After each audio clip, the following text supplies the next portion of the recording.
This weekend, Jake Paul fought Nate Diaz in a boxing match, and there's been a lot of talk about who should Jake Paul fight next. Some people think he should fight in MMA.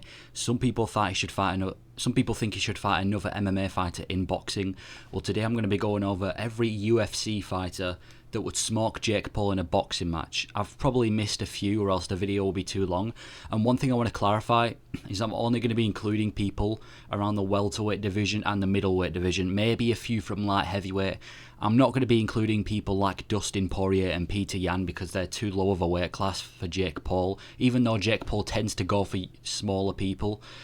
But we are going to be looking at UFC fighters who I think Jake Paul would get smoked by in a boxing match. Starting off, I'm just going to get it out of the way.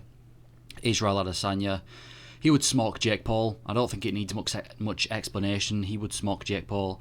He's fought in Glory Kickboxing, one of the biggest kickboxing promotions in the world. I think it actually is the biggest kickboxing promotion in the world. Fighting legitimate kickboxers. And yes, that's kickboxing, but that's only one thing away from boxing, just less kicks. Jake Paul is yet to beat a single boxer, not even a part-time boxer like Tommy Fury. He's one of the best strikers in the UFC as well. Between him and Alex Pereira, he's one of the best strikers in the UFC. Knows what to throw at the perfect times.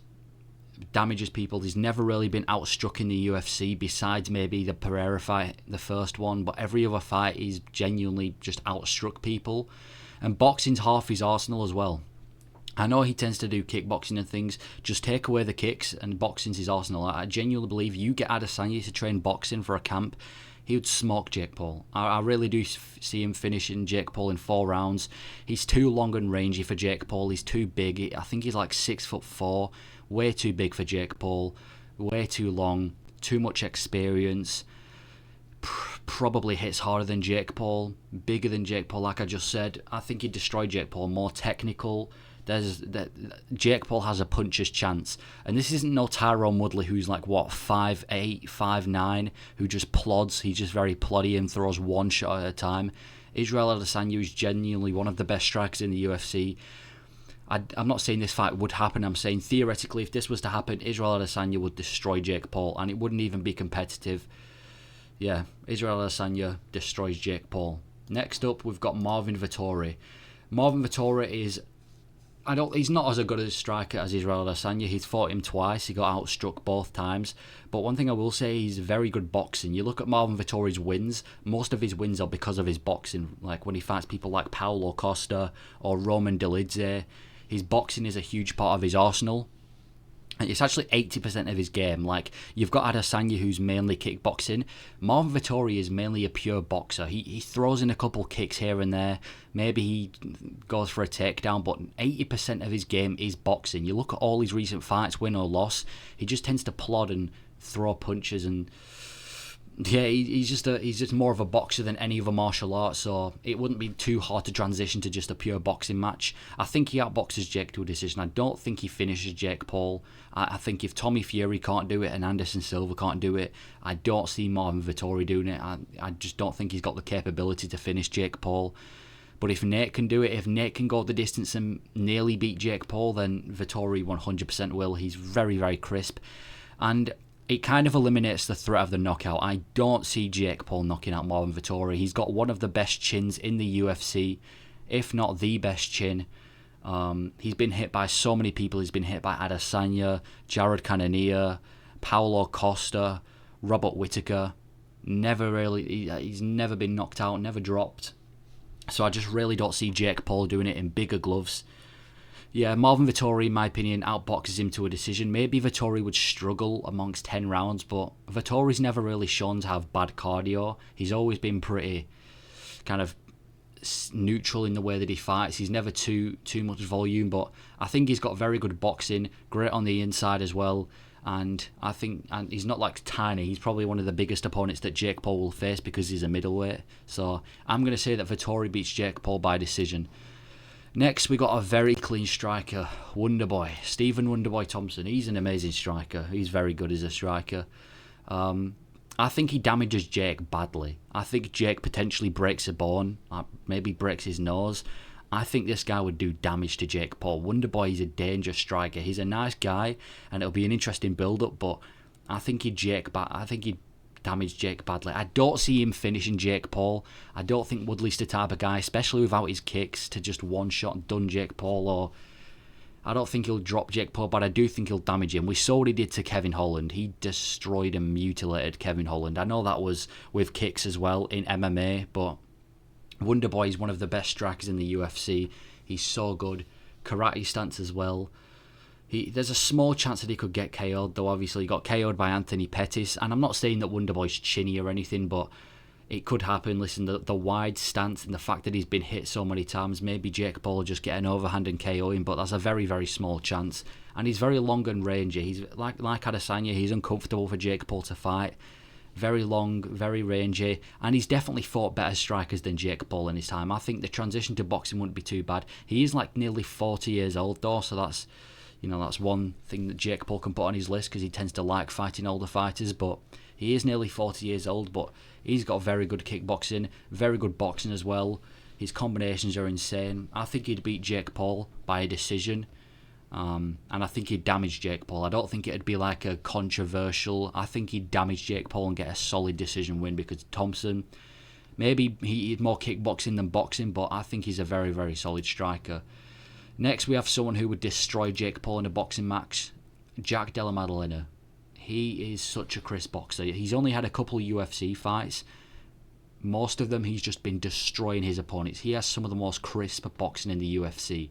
It's so fun to watch. You watch Della Maddalena fight, his boxing is so good. He just destroys people, drops people, damages people, breaks people's face. I think he broke his opponent's nose not too long ago.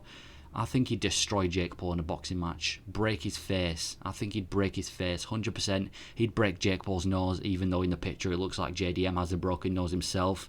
He's got that Dricus du Plessis nose, but yeah, I think he'd really break Jake Paul's face, man.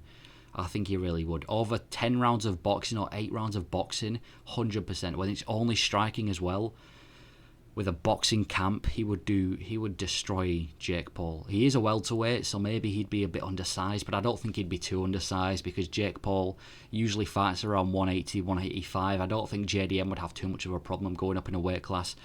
I don't even think Jake would touch him, man. I don't even think Jake would touch him. He didn't impress me against Nate Diaz. He could barely touch Tyron Woodley, who's the most ploddy, one-sided boxer ever. I don't see JDM getting dropped or anything. I see him genuinely just breaking Jake Paul, potentially getting a late finish. If the fight was like 10 rounds, I see like a round 7 finish. I think Jake Paul gets a bloody face. I think JDM would seriously open him up and destroy him. I really do.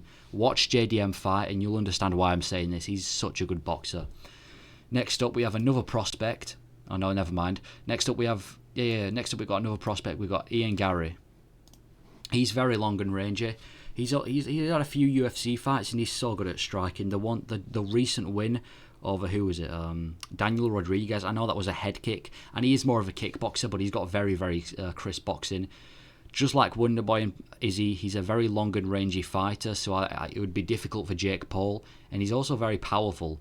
Tends to destroy his opponents with his power. He's very technical on the feet as well. If you look at his fights, you'll understand why. He likes to keep his range, but the thing with Ian Garry is he can still hit people out of range as well. He's not just one of these fighters that jabs you to a decision. He knows what to throw at the right time. I do think he will get dropped though. He has been dropped a few times in his UFC career by people that in my opinion aren't on the same level of Jake Paul in boxing, so I can definitely see him getting dropped. I can actually see it being very similar to the Tommy Fury fight. Ian Garry just outclasses him, but he does get dropped and he manages to pick up a decision. His kicks are, like I said, his kicks are a big part of his arsenal, but I think if Ian Garry went to boxing as well, and he's a huge welterweight as well, so it's not like he'd be undersized. If anything, he'd be above Jake Paul in terms of size, because he's a huge welterweight. I think he wins by decision or a late stoppage. 100% the toughest opponent Jake Paul would have fought. Tougher than Tommy Fury as well.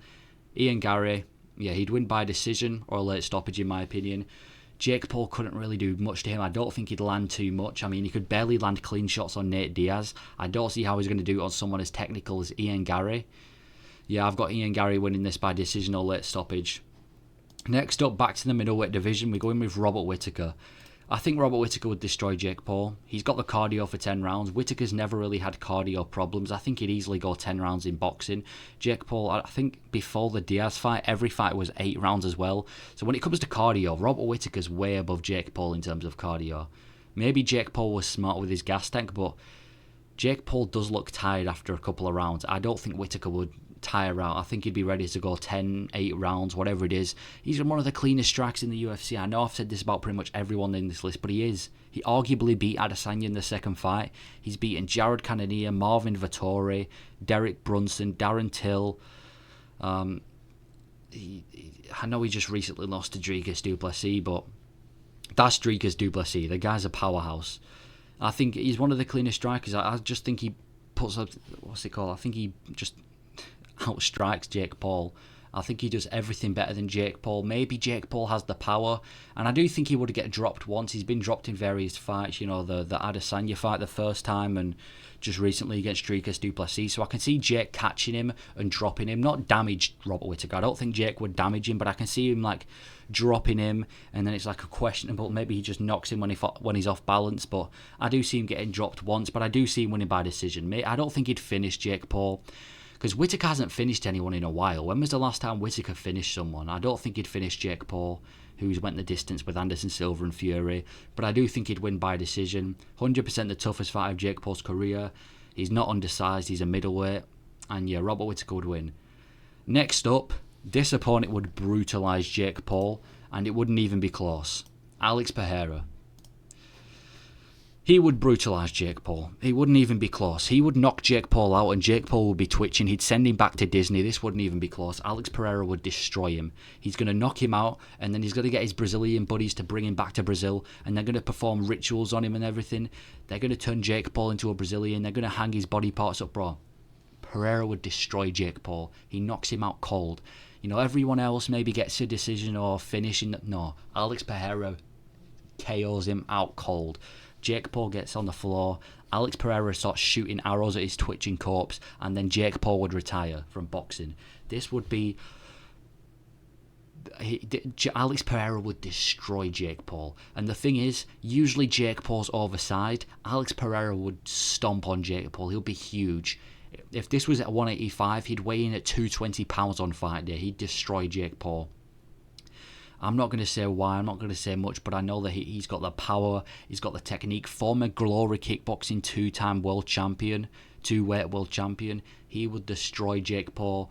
Jake Paul might actually pass away. He might actually pass away, you know. If Jake Paul fought Alex Pereira, he might actually die, unfortunately. But Alex Pereira would destroy Jake Paul in a boxing match. It wouldn't even be close. Take away the kicks, take away everything, just fist, and he would finish Jake Paul within 2 rounds. I bet Alex Pereira would destroy Jake Paul. But that is my list on UFC fighters who would smoke Jake Paul in a boxing match. Please let me know if I missed any big names or anyone who obviously beats Jake Paul, but thank you for watching.